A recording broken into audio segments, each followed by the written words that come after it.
আপনি হাসতেছেন? একটা পাগল আমার শাড়িটা এভাবে টান দিয়ে নিয়ে চলে গেল, আপনি হাসতেছেন দাঁড়া দাঁড়া। না, এক্সট্রিমলি সরি, আসলে আমি বুঝতে পারিনি এই পাগলটা রোজই এখানে কোনো না কোনো কাণ্ড ঘটাচ্ছে।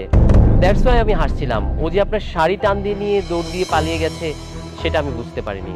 I am sorry. ভাইয়া দেখেন না, আমি ইন্টারভিউ দিতে যাচ্ছিলাম, আমি জানি যে ওয়েস্টার্ন ড্রেস পরে গেলে আমাকে অপমান করবে, এই জন্য আমি শাড়ি পরে যাচ্ছিলাম, আর এই পাগলটা আমার শাড়িটা টান দিয়ে নিয়ে চলে গেল।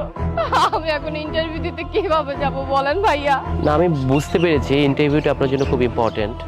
আচ্ছা, আপনি যদি কিছু মনে না করেন, আমার কাছে আমার ওয়াইফের একটা ড্রেস আছে, 3 পিস, লং খুব। এটা আমি বাইরে নিয়ে যাচ্ছিলাম লন্ড্রিতে দেওয়ার জন্য। আপনি চাইলে এটা পরে ইন্টারভিউটা দিতে পারেন। নিন ভাইয়া, দিন আমাকে, একটু ধরুন।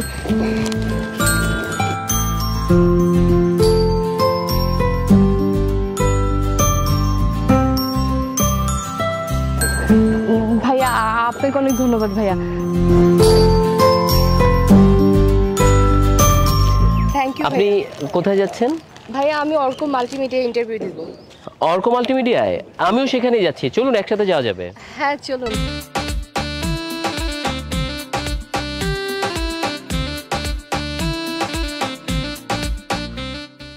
আপা সকাল থেকে কিছু খাই না, আমাকে কিছু খাইতে দিবেন? কত টাকা দিবেন? আরে সকাল থেকে কিছু খাও নাই না?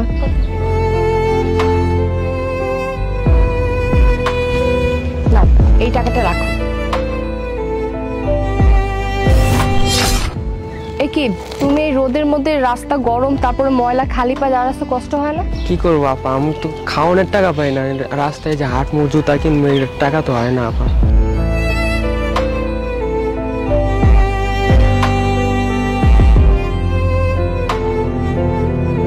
ধরো এই টাকাটা রাখো,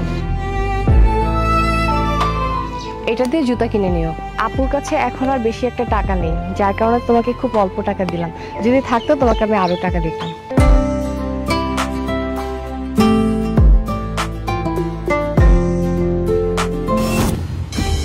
আরে এইটা তো একটা মানি ব্যাগ। ঠিক আছে, মানি ব্যাগটা যেখানে ছিল সেখানেই রেখে দিন। যার মানি ব্যাগ সে খুঁজে নেবে। আপনার তো দেরি হয়ে যাচ্ছে ইন্টারভিউ দিতে, চলুন। না না ভাইয়া, কি বলতেছেন আপনি এসব? যার মানি ব্যাগ সে খুঁজে পাবে মানে? সে হয়তো বা এখনো বুঝতেই পায়নি যে তার মানি ব্যাগটা হারায় গেছে। আর আমরা যদি পেয়েও এভাবে রাস্তায় ফেলে যাই, চোর বাটপার বিভিন্ন মানুষ, এক একজন মানুষের মন মানসিকতা এক এক রকম, কেউ যদি নিয়ে যায় তখন আমরা কি করব? আর তাছাড়া আমার মনে হচ্ছে কি আমাদের দেখা উচিত যে মানি ব্যাগে কি আছে। আপনি একটু ফাইলটা ধরেন। মানি ব্যাগে তো অনেকগুলো টাকা, দেখি কার্ড টার্ড, ভোটার আইডি কার্ড কিছু পাওয়া যায় কিনা। এই যে একটা কার্ডও আছে। আমার মনে হচ্ছে কি এই লোকটারই হবে হয়তোবা। একটা কাজ করি, মানি ব্যাগটা আমরা আমাদের সাথে নিয়ে যাই, তারপরে লোকটাকে ফোন করে বলে দেবো যে মানি ব্যাগটা আমাদের কাছে হতে পারে। ওনার অনেক দরকারি টাকা বা অনেক দরকারি কার্ড আছে এখানে, ভোটার আইডি কার্ড আছে, তো উনি এটা হারায় গেলে তো অনেক ঝামেলায় পড়ে যাবে, তাই না? আপনি ঠিকই বলেছেন। ঠিক আছে, আপনি সাথে নিয়ে চলুন, আর আগে ইন্টারভিউটা দিই, চলুন। আপু, এই তো অফিস। ভাইয়া তাহলে আমি আসি।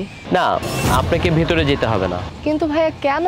মানে আপনাকে ইন্টারভিউ দিতে হবে না। ভাইয়া আপনি এগুলো কি বলতেছেন? এত কষ্ট করলাম ইন্টারভিউ দেওয়ার জন্য, আর আপনি বলতেছেন ইন্টারভিউ দেওয়ার দরকার নেই?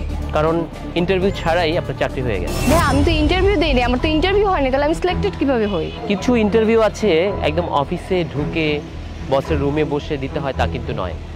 আমি আস্তে আস্তে আপনার কিছু অ্যাক্টিভিটিস লক্ষ্য করলাম। আপনি খুব পরোপকারী, আপনি অনেস্ট এবং আপনি ডেডিকেটেড। এই ব্যাপারগুলো দেখে আমার মনে হয়েছে আপনার আর পুঁথিগতভাবে ইন্টারভিউ নেওয়া দরকার নেই, আপনি সিলেক্টেড। অ্যাকচুয়ালি আমি এই অফিসের জিএম, আর ইন্টারভিউ নেওয়ার দায়িত্ব, অ্যাপয়েন্টমেন্ট দেওয়ার দায়িত্ব সবগুলো আমার হাতে।